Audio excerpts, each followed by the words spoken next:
Hi guys! Today I'm going to do a book review and that's on The Girl on the Train by Paula Hawkins. If you watched my video last Sunday, which was my current to be read list, I mentioned that that was what I was reading at the time, and I did say that once I had finished it I would let you know what I thought. So I thought that today I would just sit and film a very quick review video. I don't want to give anything really away about this book because I think it's important that you go into it not really knowing very much, but I just want to give you my thoughts overall on this book. So since The Girl on the Train is such a famous book at the moment, it has been one of these books that people have been raving about and hyping up over the past year so much. I'm sure you'll have heard of it, but just in case you haven't, I am going to read you what it says on the back, well, what it says on my Kindle. The #1 bestseller.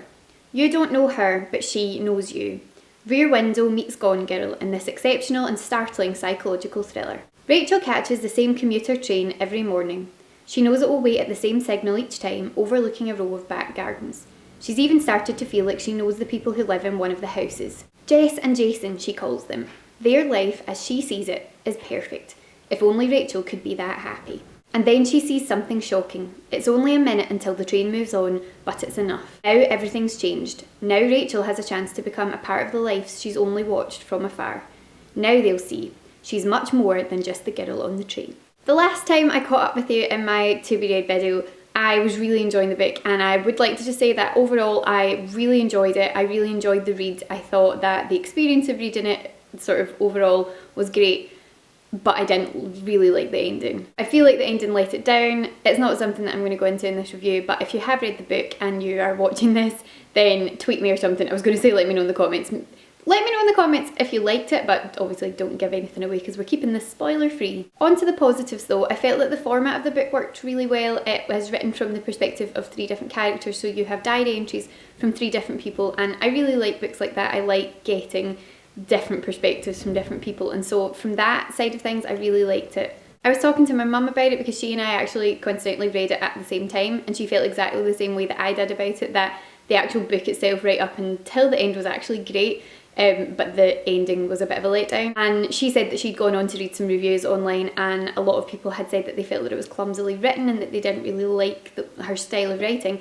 I actually quite enjoyed it. I didn't think that there was anything wrong with the writing style. I didn't feel distracted by that at all at any point. What I did think was very interesting, and this isn't really giving away a sort of major spoiler because it's something that you find out within the first few pages, but one of the characters has a problem with alcohol, and I felt that that was dealt with in a very interesting way. Obviously I don't know because I don't really have any first-hand experience in dealing with something like that, but I felt that it seemed like quite a realistic portrayal of that and the struggle with that, and so I think that that was written very, very well.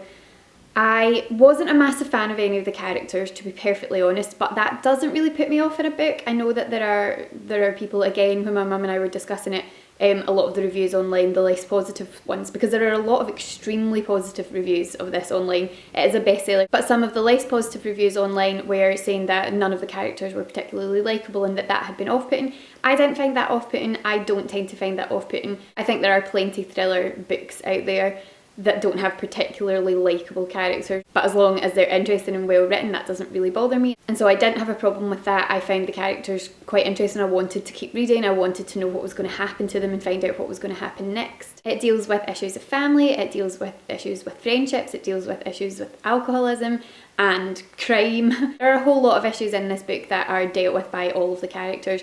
And because it's written from the 3 different perspectives, or you're getting these diary entries from these 3 different characters, which I think is probably one of the main things that really draws the comparison with Gone Girl. Other than that, I wouldn't really say that there's a massive amount in common, other than the fact that it is that sort of thriller genre and you're not really entirely sure how you feel about the characters. Other than that, I don't really see that there's a massive amount to compare. Personally, I felt like Gone Girl was a lot better, but that's just my own opinion. I really, really enjoyed the entire process of reading Gone Girl, even though parts of it were incredibly frustrating. I really, really enjoyed it, whereas with this, I loved it up until a point, and then I think something that didn't help is that I worked out, and I don't know if that really helped. I'm one of these strange people who has this like torn thing in me where on the one hand I really want to work out what's going on, like my current dilemma with Pretty Little Liars.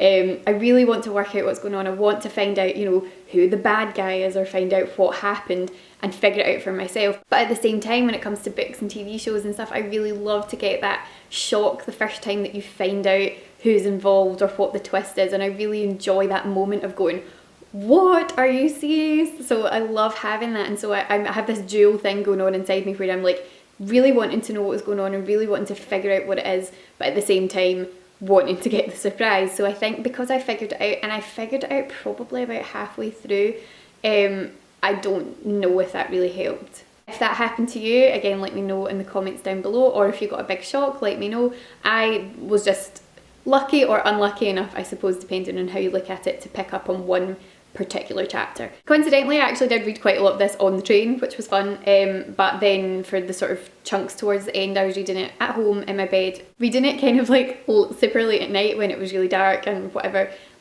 I mean, I know it's just a book, but it did actually make me feel a little bit unsettled, and so I did feel that it was well written. I did really enjoy the experience of reading it. I just felt ever so slightly let down by the ending. So let me know in the comments down below if you have read Girl on the Train, or if you are planning to go and read it. I would definitely recommend giving it a shot, because my experience of the ending of it is obviously not the experience of a lot of other people, because lots of people are like, this is the best book ever.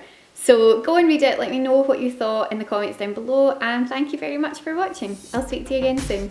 Bye!